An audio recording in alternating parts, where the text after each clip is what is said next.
자, 탐정방송 임병수 대표입니다. 160cm에 50kg의 한 여자가요, 키 180에 80kg의 한 남성을 살해해서 토막내고 시신을 유기까지 하는 것이 가능할까요? 고유정 사건을 다뤄보겠습니다.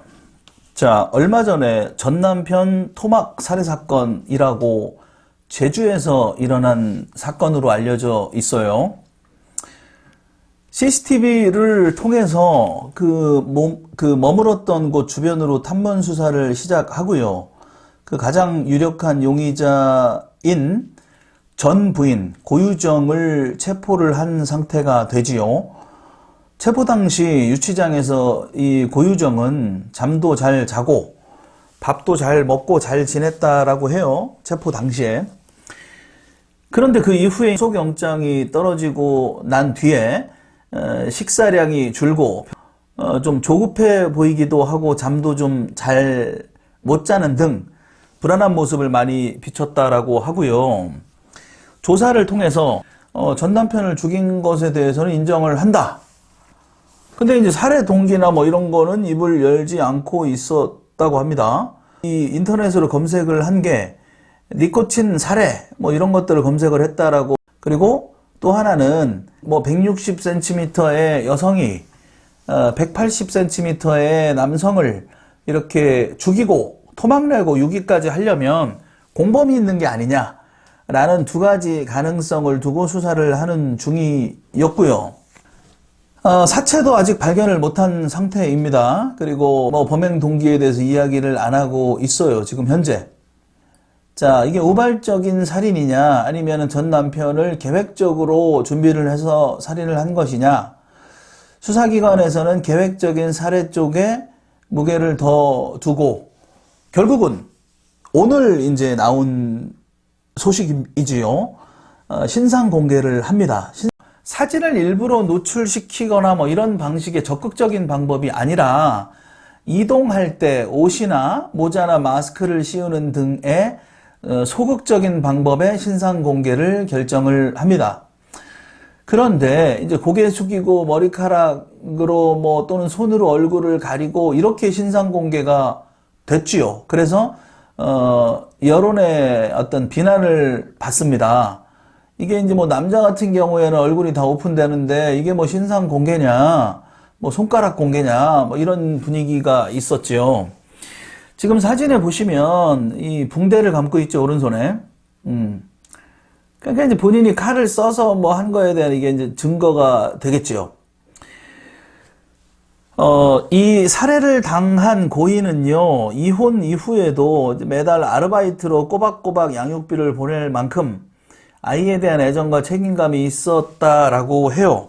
유가족 얘기를 보니까요, 얼마 되지 않는 연구비에 아르바이트까지 하면서 매달 돈을 보냈습니다.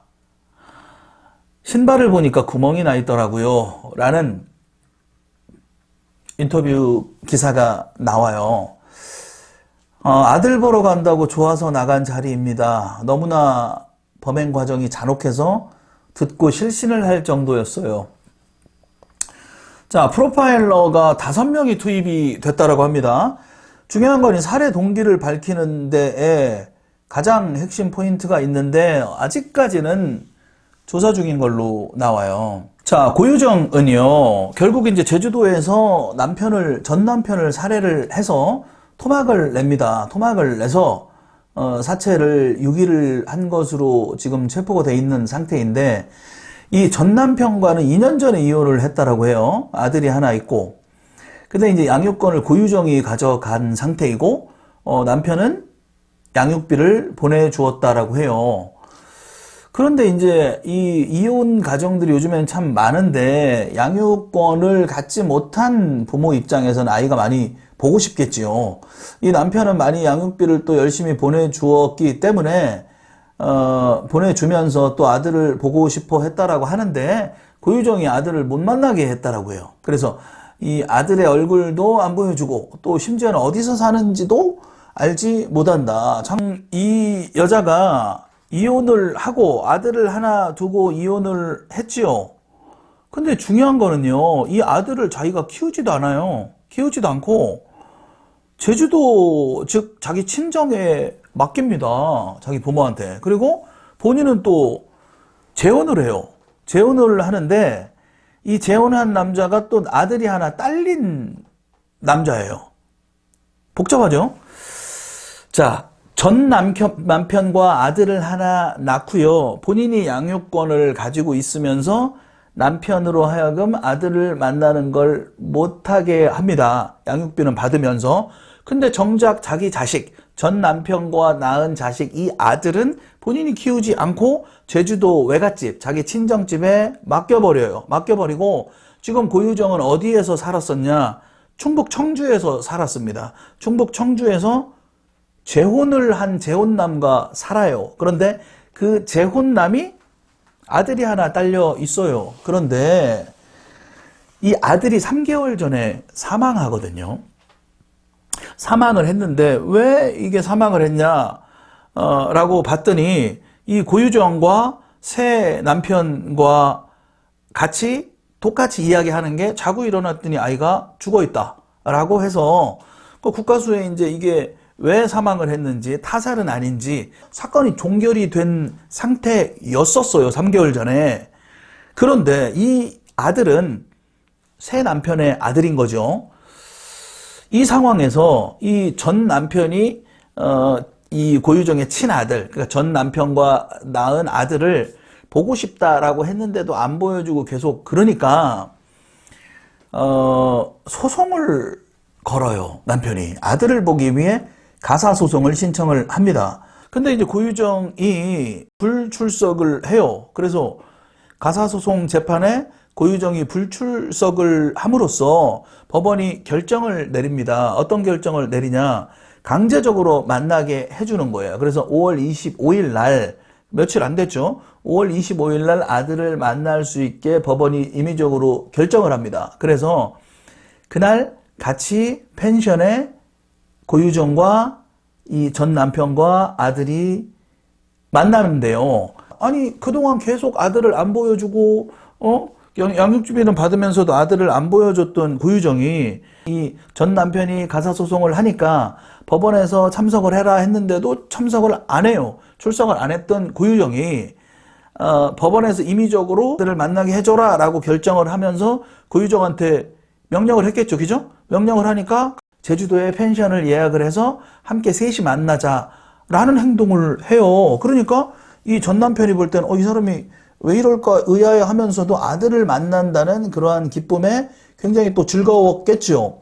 그동안 아들을 안 보여주고 했다라는 건 고유정한테 감정이 안 좋았겠지만 그래서 가사소송까지 했고 법원에 출석도 하지 않은 고유정에 대해서 감정이 안 좋았지만 갑자기 제주도에서 만나자, 펜션에 같이 함께 하자라고 하니까 이 제주도로 즐거운 마음으로 갔다라고 해요. 그리고 실제로 아까 서두에 말씀드린 것처럼 이 아들은 외가에다 맡겼단 말이에요. 친정에다.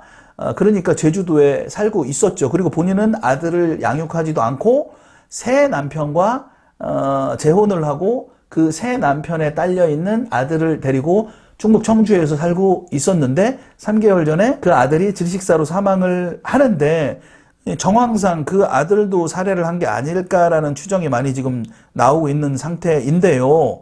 어쨌든 지금 6월 7일, 6월 8일인데 약 한 열흘, 10여일 전에 5월 25일 날 이 전 남편과 자신의 제주도 외가에서 있는 친아들과 전 남편과 함께 만나기 위해 펜션을 예약을 해요. 그런데 그 펜션에 본인은 일주일 정도 일찍 들어갑니다. 일찍 들어가고 이 제주도로 가는 여객선을 타기 전에 여행 가방을 사요. 우리 미제사건 분석하다 보면 여행 가방에 사체 유기를 많이 하지요. 그리고 여행 가방과 함께 종량제 봉투 30장을 삽니다. 그리고 시신을 여기에 담아서 나온 것으로 이 펜션의 CCTV에 찍혀 있는 걸 보면 이 현장에서 나올 때는 남편 없이 고유정 혼자 나오는 모습이 잡힙니다. 남편은 들어가는 CCTV에는 잡히지만 나오는 CCTV에는 안 잡힌 상태예요. 그래서 이 아들을 만나러 제주도를 간 이 전 남편이 안 보인다, 연락이 안 된다 라는 어떤 실종 신고를 한 이후로 이제 경찰이 수사를 해 보지요. 그래서 이 펜션을 조사를 했더니 혈흔들이 발견이 됩니다. 근데 그 혈흔들은 이 사망한 고유정의 전 남편 것으로 확인이 되지요. 결국은 오늘 신상 공개까지 명령을 하고 조사를 받으러 경찰서 안에서 움직이면서 얼굴이 실제로 오늘 오픈이 됩니다. 이 종량제 봉투를 어떻게 하냐면요, 여객선에서 바다에 던집니다. 많은 종량제 봉투를 던지면서 시신 훼손 정도가 굉장히 심각한 것으로 보이지요. 부패하면서 생기는 가스가 있는데요. 이 가스로 인해서 사실은 바다 위에 떠야 되거든요. 그런데 이 경찰에서 바다를 보면서 계속 수색을 하는데도 나오는 게 없어요. 그렇기 때문에 많은 종량제 봉투에 더 심각한 시신을 훼손을 한 게 아니냐라고 추정을 하는 겁니다. 지금 현재. 그럼 고유정은 경찰에서 어떻게 진술을 했냐면요, 펜션에서 오랜만에 전 남편과 아들이 수박 파티를 하고 있었는데 남편이 갑자기 자기에게 가해 행위를 하려 해서 우발적으로 살해했다라고 진술을 합니다.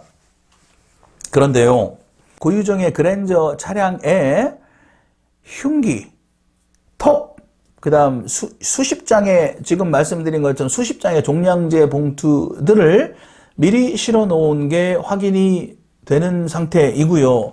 고로 계획범죄의 확률이 훨씬 더 높다. 여러분, 우리가 미제 사건을 확인을 해 오면서요, 이 굉장히 가까운 사람에 의해 사건이 많이 벌어지지요. 인간들의 인간성이 점점 이기적이고 독해지고 악독해지고 이게 뭐 거의 미쳐가는 수준인 것 같아요.